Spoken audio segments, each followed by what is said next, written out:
As for future proofing, we are living in very uncertain times. I don't think there's been a time in history, at least my 46 years, where I can look over my shoulder and say, yeah, things are stable. We have a very unsettled government. We have a world right now with 2 wars. We're seeing people now financially inept. They are struggling. They don't have the current skills to survive.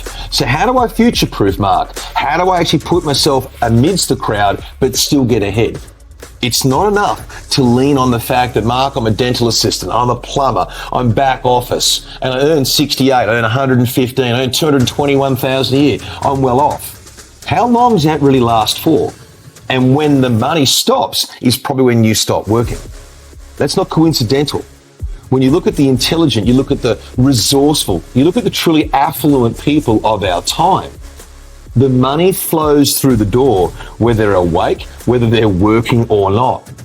And that's where we want to get you to. That's future-proofing the runway of your life. It doesn't matter whether you show up on Monday. It's irrelevant. The money's still coming through. The bank account's not going down, but rather going up.